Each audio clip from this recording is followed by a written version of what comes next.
ರಾಜ್ಯ ಸರ್ಕಾರಕ್ಕೆ ಈ ಪಂಚ ಗ್ಯಾರಂಟಿಗಳು ಹೊಣೆಯಾಗ್ತಾ ಇದೆಯಾ ಅನ್ನುವಂತಹ ಪ್ರಶ್ನೆ ಪದೇ ಪದೇ ಈ ರೀತಿಯ ಚರ್ಚೆ ನಡೀತಾನೆ ಇರುತ್ತೆ. ಈಗ ಮತ್ತೊಮ್ಮೆ ಮುನ್ನೆಲೆಗೆ ಬರ್ತಾ ಇದೆ.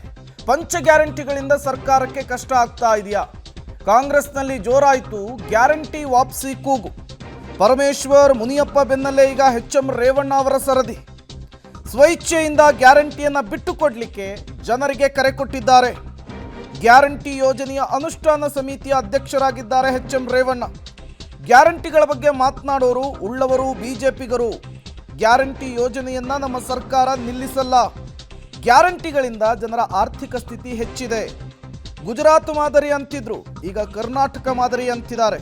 ದೆಹಲಿಯಲ್ಲಿ ಈ ಗ್ಯಾರಂಟಿ ವಾಪಸಿ ವಿಚಾರಕ್ಕೆ ಸಂಬಂಧಪಟ್ಟಂತೆ ಎಚ್.ಎಂ. ರೇವಣ್ಣ ಮಾತನಾಡಿದ್ದು ಹೀಗೆ. ಗ್ಯಾರಂಟಿಗಳು ಕೊಡಲ್ಲ ಅಂತ ಹೇಳಿದರು, ಅದನ್ನ ಮಾತಾಡೋಕ್ಕೆ ಹೋಗಲ್ಲ. ಅತ್ತೆ ಕೊಡ್ತಾರೋ ಸೊಸೆ ಕೊಡ್ತಾರೋ ಅದನ್ನು ಮಾತಾಡೋಲ್ಲ. ಮನೆ ಯಜಮಾನಿ ಅಂತ ಹೇಳಿ ನಾವು ಇವತ್ತು 1.22 ಕೋಟಿ ಕುಟುಂಬಗಳಿಗೆ ಹಣ ಸಂದಾಯವಾಗಿದೆ. ಮಹಿಳೆಯರಿಗೆ 37,640 ಕೋಟಿ ರೂಪಾಯಿಗಳು DBT ಮೂಲಕ ನೇರವಾಗಿ ಅವರ ಅಕೌಂಟ್ಗೆ ತಲುಪಿದೆ. ಅದರಲ್ಲಿ ಒಂದು ಮಾತು ಬರ್ತಾ ಇರುತ್ತೆ, ಈ 1 ತಿಂಗಳು ಬಂದಿಲ್ಲ, 2 ತಿಂಗಳು ಬಂದಿಲ್ಲ. ಆದರೆ ಇಲ್ಲಿವರೆಗೂ ಸರ್ಕಾರ ಬಂದ ನವಂಬರ್ವರೆಗೂ ಕೂಡ ಕೊಟ್ಟಿದ್ವಿ. ಮೊನ್ನೆ ಈಗ ಡಿಸೆಂಬರ್ ಮತ್ತು 12 ತಿಂಗಳದ್ದು ರಿಲೀಸ್ ಆಗಿದೆ. ಅಪ್ ಟು ಡೇಟ್ ಇದ್ದೀವಿ. 1-2 ತಿಂಗಳು ಡಿಲೇ ಆಗಿತ್ತು. ಈಗ ಹಣದ ವ್ಯವಸ್ಥೆ ಬಂತು ಒಂದು ಇಲ್ಲಿವರೆಗೂ ಬಂದೇ ಇತ್ತು. ಈ ತಿಂಗಳಲ್ಲಿ ಮಾತ್ರ ಈ 3 ತಿಂಗಳಲ್ಲಿ ಡಿಲೇ ಆಗಿತ್ತು. ಅದು ಕೂಡ ಕೊಟ್ಟಿದ್ದೇವೆ. ಅದರಿಂದ ಯಾವುದೇ ಇದರಲ್ಲಿ ಬಟ್ ಇದನ್ನು ಹೇಳೋರು ಯಾರಪ್ಪ ಅಂದರೆ ಸ್ಥಿತಿವಂತರು. ಇದು ಕಾಮೆಂಟ್ ಮತ್ತಷ್ಟು ಡೀಟೇಲ್ಸ್ ಕೊಡ್ತಾರೆ ದೆಹಲಿ ಪ್ರತಿನಿಧಿ ಶಬ್ಬೀರ್ ನೇರ ಸಂಪರ್ಕದಲ್ಲಿ ಜಾಯಿನ್ ಆಗಿದ್ದಾರೆ. ಶಬ್ಬೀರ್, ಈ ಹಾವು ಸಾಯಬಾರ್ದು ಕೋಲು ಮುರಿಬಾರ್ದು ಅನ್ನುವಂತಹ ಸ್ಟೇಟ್ಮೆಂಟ್, ಒಂದು ಕಡೆ ಗ್ಯಾರಂಟಿಗಳನ್ನು ನಿಲ್ಲಿಸಲ್ಲ ಅಂತ ಹೇಳ್ತಾರೆ, ಮತ್ತೊಂದು ಕಡೆ ಗ್ಯಾರಂಟಿ ಹೊರೆ ಆಗುತ್ತೆ ಅನ್ನುವಂತಹ ಅರ್ಥದಲ್ಲಿ ಹೇಳಿಕೆ ಕೊಡ್ತಾರೆ. ಏನು ಸೂಚಿಸ್ತಾ ಇದೆ, ಏನು ಕಥೆ ಇವ್ರದ್ದು ಅಂತ ಹೇಳಿ?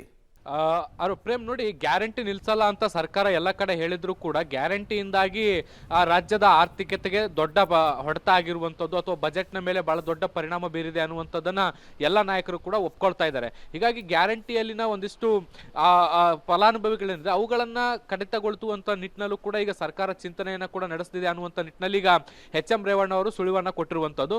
ಇತ್ತೀಚೆಗೆ ಅವರು ಕಾರವಾರಕ್ಕೆ ಭೇಟಿ ಕೊಟ್ಟಂತ ಸಂದರ್ಭದಲ್ಲಿ ಕೆಲವೊಂದಿಷ್ಟು ಹೆಣ್ಮಕ್ಳು ಬಂದು ನಮಗೆ ಗ್ಯಾರಂಟಿಗಳು ಬೇಡ, ನಿಜವಾಗೂ ತಲುಪಬೇಕಾಗಿರುವಂತದ್ದು ಬಡವರಿಗೆ, ಸೊ ಹೀಗಾಗಿ ನಾವು ಆರ್ಥಿಕವಾಗಿ ಸ್ಥಿತಿವಂತರಿದ್ದೀವಿ, ನಮಗೂ ಕೂಡ ಗ್ಯಾರಂಟಿ ಯೋಜನೆ ಅಡಿಯಲ್ಲಿ ಕೆಲವೊಂದಿಷ್ಟು ಯೋಜನೆಗಳು ಲಭ್ಯ ಆಗ್ತಾ ಇದಾವೆ, ಹೀಗಾಗಿ ಆ ರೀತಿಯಾದಂತಹ ಯೋಜನೆಗಳು ನಮಗೇನು ಸಿಗೋದು ಬೇಡ ಅನ್ನುವಂತ ನಿಟ್ಟಿನಲ್ಲಿ ಮನವಿ ಮಾಡ್ಕೊಂಡಿದ್ರು. ಇದೇ ರೀತಿಯಾದಂತಹ ಮನವಿ ಮಾಡ್ಕೊಳ್ಳುವಂತ ಜನರ ಸಂಖ್ಯೆ ಬಹಳಷ್ಟು ರಾಜ್ಯದಲ್ಲಿದೆ. ಹೀಗಾಗಿ ಹೀಗೆ ಸ್ವಇಚ್ಛೆಯಿಂದ ಗ್ಯಾರಂಟಿಗಳು ಯಾರು ಬೇಡ ಅಂತಾರೆ ಅವರನ್ನ ಈ ಒಂದು ಪಟ್ಟಿಯಿಂದ ಹೊರ ತೆಗೆದು ಹಾಕ್ಲಿಕ್ಕೆ ಒಂದು ವ್ಯವಸ್ಥೆಯನ್ನ ಮಾಡಬೇಕಾಗಿರುವಂತದ್ದು. ಆ ನಿಟ್ಟಿನಲ್ಲಿ ಕೂಡ ಈಗ ಸರ್ಕಾರ ಚಿಂತನೆಯನ್ನ ಮಾಡ್ತಾ ಇದೆ ಅನ್ನುವಂತ ನಿಟ್ಟಿನಲ್ಲಿ ಅವರು ಹೇಳಿಕೆಯನ್ನ ಕೊಟ್ಟಿರುವಂತದ್ದು. So HM. ರೇವಣ್ಣ ಅವರ ಹೇಳಿಕೆಯಿಂದಾಗಿ ಈಗ ಒಂದು ಸ್ಪಷ್ಟ ಆಗ್ತಾ ಇರುವಂತದ್ದು, ಗ್ಯಾರಂಟಿ ಅನುಷ್ಠಾನದಲ್ಲಿ ಒಂದಿಷ್ಟು ಫಲಾನುಭವಿಗಳ ಪರಿಷ್ಕರಣೆ ಆಗುವಂತದ್ದು ಈಗ ಆ ಸಾಧ್ಯಕ್ಕೆ ದಟ್ಟವಾಗಿ ಕಂಡು ಬರ್ತಾ ಇದೆ. Prem, okay, thank you Shabbir ತಮ್ಮೆಲ್ಲ ಮಾಹಿತಿಗಾಗಿ.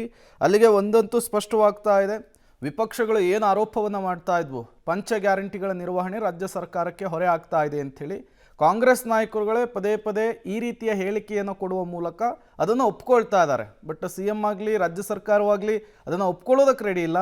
ಬಟ್ ಪರಿಷ್ಕರಣೆ ಮಾಡುವಂತಹ ಮುನ್ಸೂಚನೆಯನ್ನು ಈ ಹೇಳಿಕೆಗಳು ಸೂಚಿಸ್ತಾ ಇದ್ದಂತೆ ಕಾಣಿಸ್ತಾ ಇದೆ.